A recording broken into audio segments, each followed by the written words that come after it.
See Danny, how's the martabak? Martabak. That's good, huh? Martabak, see? Very nice. This is the chocolate one, this is the cheese martabak. I like it. Yeah, I feel like, the second half they got a little bit more grip, and then we were more solid in defending. Sometimes you have these games that the opponent eventually takes.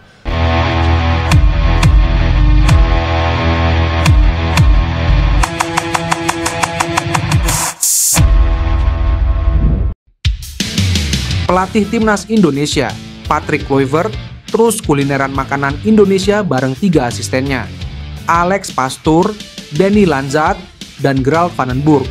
Mereka berempat mukbang martabak coklat dan keju bersama Ketua PSSI, Erick Thohir.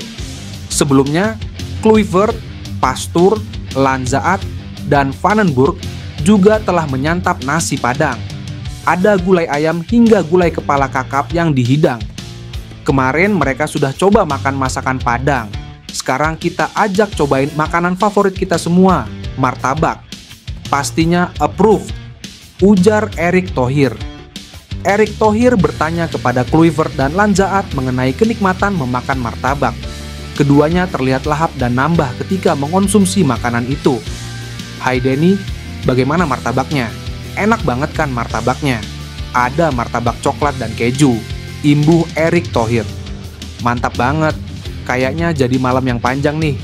Extra time untuk malam ini lanjut penalti, balas Lanzaat berkelakar. Kluivert akan memimpin Timnas Indonesia dalam lanjutan putaran ketiga Grup C kualifikasi Piala Dunia 2026 zona Asia pada bulan depan. Timnas Indonesia bakal menantang Timnas Australia dalam matchday ke-7 Grup C di Sydney International Stadium, Sydney, pada 20 Maret 2025. Bek Timnas Indonesia, Nathan Joe Aon, belum bisa menembus skuad inti Swansea City. Ia kalah bersaing dengan bek Timnas Inggris Josh Tymon. Liga Kasta kedua Inggris musim 2024 sampai 2025 telah mencapai pekan ke-30. Akan tetapi Nathan Joe Aon baru mencatatkan 1 kali penampilan di Liga. Pemain 23 tahun itu mencatatkan penampilan itu pada pekan kedua saat Swansea mengalahkan Preston dengan skor 3-0 pada 17 Agustus 2024. Pelatih Luke Williams memasukkan Nathan Tejo Aon pada menit ke-88 menggantikan Josh Tymon yang dipasang sebagai bek kiri. Sejak saat itu Nathan Tejo Aon belum tampil lagi di Liga. Malah sebelumnya Nathan tak masuk skuad saat melawan Cardiff City dan Sheffield United. Bek kiri Timnas Indonesia itu belum bisa menggeser posisi Josh Tymon di pos bek kiri Swansea City. Luke Williams memilih Josh Tymon sebagai bek kiri sebagai starter. Sementara itu, Nathan Tejo Aon akan segera dihadapkan dengan laga Timnas Indonesia di putaran ketiga kualifikasi Piala Dunia 2026 zona Asia. Kurangnya menit bermain bisa jadi menjadi perhatian soal peluangnya di Timnas Indonesia di bawah pelatih baru Patrick Kluivert. Timnas Indonesia akan melawan Australia di Sydney pada 20 Maret 2025. Setelah itu skuad Garuda menjamu Bahrain pada 25 Maret 2025. Bek Leeds United Pascal Struijk baru-baru ini menjadi perbincangan karena berpeluang masuk Timnas Indonesia. Kabar ini beredar setelah media ternama di Belanda, Voetbal Premier, menyebutkan ada 5 pemain keturunan Indonesia yang diizinkan untuk bergabung Timnas Indonesia, salah satunya Pascal Struijk.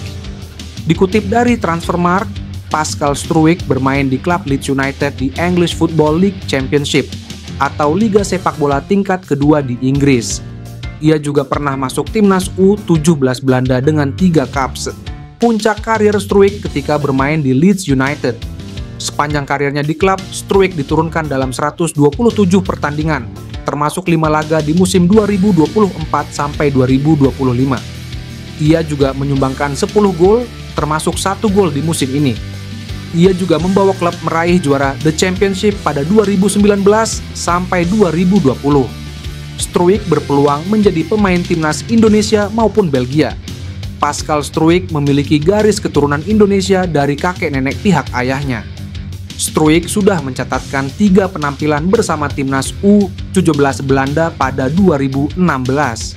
Walau memprioritaskan Belgia dan Belanda, peluang Struijk membela Indonesia belum sepenuhnya tertutup, sebab ia belum mendapat panggilan dari kedua negara tersebut. Marcelino Ferdinand, Ole Romeni, dan 4 pemain Oxford United lain baru saja mendapatkan challenge dari klubnya. Mereka diminta melakukan juggling menggunakan bola yang biasa digunakan American football. Tentunya tak mudah melakukan juggling dengan bentuk bola seperti ini. Namun, Marcelino Ferdinand menunjukkan kelasnya. Dari 6 pemain yang beraksi, Marcelino Ferdinand melakukan juggling sampai 23 kali. Jumlah itu merupakan yang terbanyak ketimbang pemain lain. Bagaimana dengan Ole Romeni? Pesepak bola yang dijadwalkan mengambil sumpah WNI pada Sabtu, 8 Februari 2025 ini hanya bisa 15 kali melakukan juggling. Fakta ini menunjukkan Marcelino Ferdinand memiliki kualitas. Di usianya yang masih 20 tahun, masih ada kesempatan bagi Marcelino Ferdinand untuk berkembang. Apresiasi layak diberikan kepada ex-gelandang KMSK Denze ini. Ia berani keluar dari zona nyaman demi berkarir di luar negeri. Padahal, jika berkarir di Liga Indonesia, Marcelino Ferdinand dijamin mendapatkan posisi starter dan gaji yang melimpah. Kabar buruk dari Rafael Struijk di Brisbane Roar menjelang timnas Indonesia melawan Australia di putaran ketiga kualifikasi Piala Dunia 2026 zona Asia. Rafael Struijk terparkir lagi di bangku cadangan Brisbane Roar saat melawan Wellington Phoenix. Laga ini merupakan pertandingan keempat Rafael Struijk berada di bangku cadangan. Ia tak mendapatkan menit bermain sejak 11 Januari 2025. Sebelumnya, Rafael Struijk masih mendapatkan menit bermain meski tak penuh sepanjang pertandingan. Kurangnya menit bermain bisa jadi menjadi perhatian menjelang timnas Indonesia melawan Australia. Timnas Indonesia akan melawan Australia di Sydney pada 20 Maret 2025. Setelah itu, timnas Indonesia menjamu Bahrain di Jakarta pada 25 Maret 2025. Struijk sejauh ini menjadi andalan di lini depan di bawah kepelatihan Shin Tae-yong. Ia mencatatkan 22 caps di timnas Indonesia. Pemain kelahiran Leidschendam itu baru mencetak 1 gol di timnas Indonesia. Sementara itu, timnas Indonesia telah terjadi pergantian pelatih. Kini timnas Indonesia dilatih oleh Patrick Kluivert. Perlu dinantikan apakah Struijk akan menjadi andalan Patrick Kluivert di timnas Indonesia. Di lini depan, timnas Indonesia berpeluang menambah kekuatan dengan Ole Romeni. Jairo Riedewald masih diupayakan untuk diambil sumpah secepat mungkin, sehingga dia dapat bermain dengan timnas Indonesia melawan Australia dan Bahrain pada bulan Maret mendatang. Walaupun FIFA Matchday tidak ada, Bung Ropan, pengamat sepak bola Indonesia, memperkirakan Jairo Riedewald akan segera ke Jakarta. Dia mungkin akan datang ke Jakarta di pekan depan. Jairo bisa datang ke tanah air, kata Bung Ropan. Pada pertandingan 25 Januari 2025, Jairo Riedewald mendapat kartu merah saat membela Royal Antwerp melawan STVV. Sehingga itu yang membuatnya bisa ke Jakarta. Sementara itu, menurut Menpora Dito Aryo Tejo, berkas naturalisasi Jairo Riedewald belum masuk ke mejanya. Menpora kemudian mengungkapkan keraguan tentang kemungkinan pemain berusia 28 tahun itu dimasukkan ke dalam tim Garuda untuk pertandingan melawan Australia pada 20 Maret 2025.